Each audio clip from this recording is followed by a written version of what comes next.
মুটিয়ে নেওয়ার জন্য এখানে দাঁড়িয়েছি। নতুন 2-3টে মিস্ত্রি এসছে, তো ওদের মুখ একটা রবার স্টাম্প বলে, আমার স্টাম্প রৌশন এন্টারপ্রাইজ আমার একটা কোম্পানির নাম, তার একটা স্টাম্প।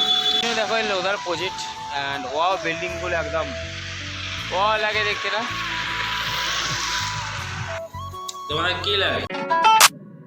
এই গাইস গুড মর্নিং, সবাই কেমন? নতুন ব্লগ স্বাগত জানাই। তো করছি, চলো আমি ফাইনালি রেডি হয়ে গেছি। সকালবেলা আজকে লেট হয়ে গেছে, সকালবেলা অ্যালার্মটা লাগিয়ে দিচ্ছি তাও টেস্ট না, তুমি শোনো নাই? হ্যাঁ অ্যালার্ম লাগাইছি গাইস, তাও আমি শুনি। 5টার সময়, এখন 7:30 বাজে, লেট হয়ে গেছে 1-1.5 ঘন্টা লেট হয়ে গেছে। তো চলো যাওয়া যাক। এখানে সবাইকে গুড মর্নিং। বাইরের লোক এটা নেড়া মাথা, আজকে নেড়া মাথা করে সাইড দিয়েছি। আমার লাইফের ফার্স্ট নেড়া মাথা, বলে তো আমি যতদিন থেকে বোঝা শুরু করেছি যে আমি বুঝি যে চুল মানে কি, এসব যে কোনো জিনিস তখন থেকে নেড়া করছি। আজকে ফার্স্ট, তো চল আজকে না কালকে ফার্স্ট। তো চলো সাইডে যাওয়া যেত, করে দেখাচ্ছে। আর বৃষ্টি থাকবে না, ওই জন্য শ্যুট করতে পারি।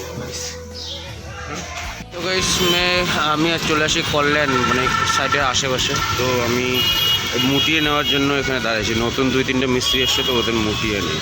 তো চলো নিয়ে নিই আর চলে যাই সাইডে। না হ্যাঁ গাইস, তো ফাইনালি আমি সাইটের মধ্যে চলে এসেছি অ্যান্ড আমি এখন সাইটের উপরে, এই যে বাইরের লুকটা সাইটের, ওয়াও না নাইস, মানে দেখতে একটা সুন্দর একটা প্লেস, নাইস প্লেস, আচ্ছা একটা প্লেস, ওয়াও। তো চলো সাইটের প্রসেস বাগেরা দেখে নিই, তারপরে দেখাচ্ছে তোমার সাথে। এই গাইস আমি একটা কাজের জন্য আসলাম বাইরে বলতে আমার একটা স্টাম্প বানাতে লাগতো। স্টাম্প বলতে কি, যে আমার লেটার প্যাড আছে সেখানে স্টাম্প মারে সাইন দেওয়ার জন্য, সেই স্টাম্পটা প্রচুর জোর হচ্ছে। তো আমি কোর্টের মধ্যে আসছি, তো সেই স্টাম্পটা বানানোর জন্য, সেটা কোম্পানির প্রসেস বাগারে থাকে। তো সেটা বানানো আমার কমপ্লিট। তো এখন আমি যাবো সাইটের মধ্যে, তো সেই জিনিসটাকে আমি তোমাদের দেখাচ্ছি দাঁড়াওয়া। তো গাইস সেই জিনিসটা হচ্ছে এটা হচ্ছে একটা রবার স্টাম্প বলে, আমার স্টাম্প রৌশন এন্টারপ্রাইজ আমার একটা কোম্পানির নাম, তার একটা স্টাম্প। তো সেটা বানানোর জন্য আসলাম কোর্টে। তো সেটা কমপ্লিট, এখন আমি যাবো রিটার্ন সাইটে। চলো জায়গা তারপর দেখাচ্ছে। এই গাইস তো ফাইনালি আমি ওই স্টাম্প বানানো আসার পরে লোদের অফিসের মধ্যে গিয়ে সেসব অ্যাপ্রুভেল করার পরে এখন সন্ধ্যা টাইম, আমি যে সাইটের মধ্যে কন্ট্রাক্টর, এই যে লোদার মধ্যে পিছনে দেখো এই লোদার প্রজেক্ট অ্যান্ড ওয়াও বিল্ডিংগুলো একদম ওয়া লাগে দেখতে না,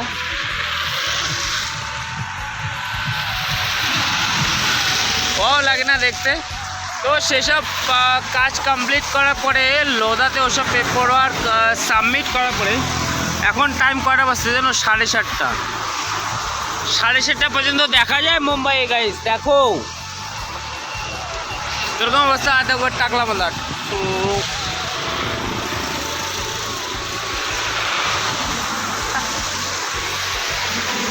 তো গাইস এখন আমি মুম্বাইয়ের মধ্যে এই জায়গায় থাকবো আজকে, কালকে সকালবেলা উঠে ঘরে যাবো, সাইডের সব কিছু প্রসেস হ্যান্ডেল করার পরে তারপরে যাবো। তো চলো যেখানে আমি শুই আর কি, ঘুমাবো, আমার যে রুমটার মধ্যে ছিল সেই রুমটা খালি, সেই জায়গায় যাবো, সেখানে গিয়ে থাকবো। অ্যান্ড লুকটা কীরকম লাগছে বলো, ওয়াও এরকম ব্যাপার। তো চলো যারা ঘরে গিয়ে দেখাচ্ছে, টাটা। এই গাইস তোমার কি লাগে এরকম টাকা লাগা বহুত আসান, মানে খুব জিনিসটা কি, মানে টাকলা হওয়া প্রচুর মুশকিল একটা জিনিস। এই গাইস তো টাকলা হয়ে গেছি, কীরকম লাগতেছে টাকলা হয়ে তোমরা কমেন্টে জানাও। আর আমার এটা আজকে শর্ট ব্লগ আমি শেয়ার করতেছি, কারণ আমি টাকলার ব্লগটা আমি কালকে শেয়ার করব। তো গাইস দেখো টাকলা টুম দেখা যাচ্ছে নতুন ব্লগে, নিউ ব্লগে। আর টাকলাটা আমি কী করে হলাম, কী কারণে হলাম, কালকে তোমাদের ফুল ব্লগটা আসবে। আমি কেন টাকলা হলাম, কিসের জন্য টাকলা হলাম, কালকে ব্লগটার জন্য ইন্তজার করো, অবশ্যই আসবে। টাকলা টাকলা চলো দেখা আছে।